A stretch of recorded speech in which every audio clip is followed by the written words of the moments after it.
just right over here, have her sit in front of the crate.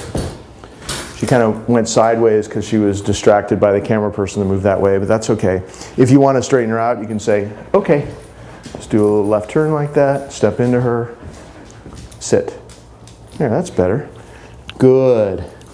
And just in case you're not having success with her going in her crate, which is often the case once they go back home, they kind of try to test you and see if you'll hesitate or not be firm with them. So at first, I would recommend showing her you have a little piece of treat like this and tossing it in as you send her in. So go. Tossing it in there, she'll follow it in. And then when she turns around to meet you, she gets another reward as you unhook her collar. And I'm taking both the prong collar and the choke chain off, and I'll just briefly explain this to you. See, she'll wait at this boundary. Good girl. If she doesn't wait, you say no. Give this a little slam like that. She knows what that means. But if she does wait, like she is, good, she gets rewards. So the reason for using this crate is that it's another tool for training, and you control the boundary. Notice how she had to wait for my permission to go in, and she has to wait for my permission to come out. It's a whole new way to use the crate. Instead of just letting the dog run in and out or keeping the door open, you really don't have any, you don't gain any concentration or levels of calmness by doing it that way. But if we do it this way, and she loves her crate because that's her den, good stuff happens in there, she gets her bones and chewies in there, and she gets rewarded for going in there. That's a cool place to be. She loves to be there, and if we control her access in and out, that changes the dog's perception of who we are. We're definitely the person in charge, and this is just one piece of the puzzle that fits together with doing the mat exercise, controlling her access in and out of the front door, curbs, all the other stuff you'll see on this video and that we practice in person. All that stuff adds up to change the dog's perception of you and make them think, hey, they're really in charge now. They've taken control, I'm safe, I don't have to guard them, I can be calm. And now I have a purpose. Instead of having my purpose be pulling them around everywhere, like they're just a sled or something, now I'm walking next to them because that's my job, I'm waiting for the next command, and they're doing that now instead of all the crazy behavior they did before, because this replaces that crazy behavior. But you have to practice all these moves. Once I'm gone, you got to keep with it so that they stay this good and actually get better over time. So this crate's really important to do this way. And when I take off this equipment, this prong collar, I just hang right here on the door, like that. And the collar and the choke chain, which is just something we use for safety, and the leash can be anywhere. You can put it on the crate or wherever you want. But I just wanted to explain the collars really briefly. This choke chain is always hanging loose. It's never used for training because there's no safety on it, and when you pull on it, it's just all the pressure's right there, and it can, over time, really hurt the dog's throat. So this is really old-fashioned caveman stuff that we don't use for training anymore, but it's there because the leash is attached to this as well as the prong collar, which is the training collar, and in case the prong collar ever comes off, then the choke chain comes into play. If the prong collar comes off by accident, then the choke chain comes into play and you don't lose the dog. But that might just happen a few times a year. But you'll always be glad you doubled up on a second collar. That's why we always use it. But that's what that's for. And then the prong collar, this is the very smallest prong collar they make, and I even use the small one on the 100-pound dogs because it's not about correcting the dog or making the dog feel pain. It's because this prong collar, the way it works, even though it looks kind of scary, you're using it, you see me throughout the video, just using little signals really, and it closes with the same pressure all the way around. Choke chain is all right there, the prong collar's as much on the back of the neck all the way around as it is on the front. It just closes really gradually, and you have it fitted so it's just lightly touching around the neck.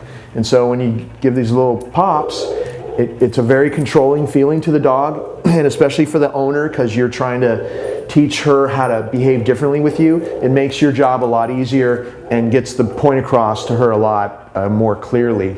So that's why we use these prong collars with certain dogs, not with all dogs, but with her. She's a good candidate for this, and you've already seen me use it. So we, after a while, you're using this, later on when she's really well trained, you won't have to use it, but it's going to be a good idea to use it for at least a few months because it'll really help you a lot. So to take her out of this crate, let's pretend she's in here for a while. See how she's waiting? Good. She gets a reward for that. That was really good. I'll just attach this prong collar to the leash first, because then all I have to do is reach in and hook her up. And it's just like this. Make sure this chain isn't twisted, because if it's twisted, it won't work. So one way to do it is you can just let it hang, and hang there like that. And then see how I'm just going to reach in like this, put it around her neck, and hook her up. And if you just sit around for half an hour or so, just mindlessly doing that, like watching TV or whatever, you'll get that. It's pretty easy. You just have to practice for a little while. This choke chain, make sure that it's like a P here, and then this ring here is, if you're facing her, is going to be on her right, your left, and you just put this over her head like this. Slip it over her head and attach the leash to both the choke chain and the prong collar. And then she's all set up, and she's got to wait. So if she tries to come out, you just say no. Give this like a little token slam like that. And then if she waits like that, good, she gets a reward. And then when you're ready for her to come out, pat your leg and say, okay, she'll come out. And then we're going to do a little left turn here and go back and close the door, because remember, you're controlling her access in and out of this crate. So you want to always have that door closed, because every time you're going in and out of the crate, sit. Good girl. It's an opportunity to train. And anytime you have an opportunity to do a left turn, like I did here to close the front door and like I did there to close that door, take that opportunity, because every time you turn left into her and she has to move out of the way of your body, it's very subtle and small, but if you do that 10, 15, 20 times a day, it really adds up, and it shows the dog. It's very like a primal move that gives the impression to the dog that you're the leader. So you want to use that whenever you can.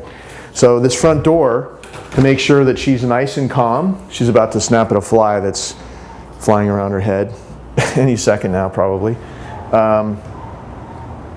When you're going to take her out for a walk, you want to make sure that she starts to walk calmly. So you're going to be doing your little sit stay here at the front door. Good. If she does that properly like that and waits, then she can walk through with you. And this is a little exercise we do every day. That's why she's so calm at my front door. Okay.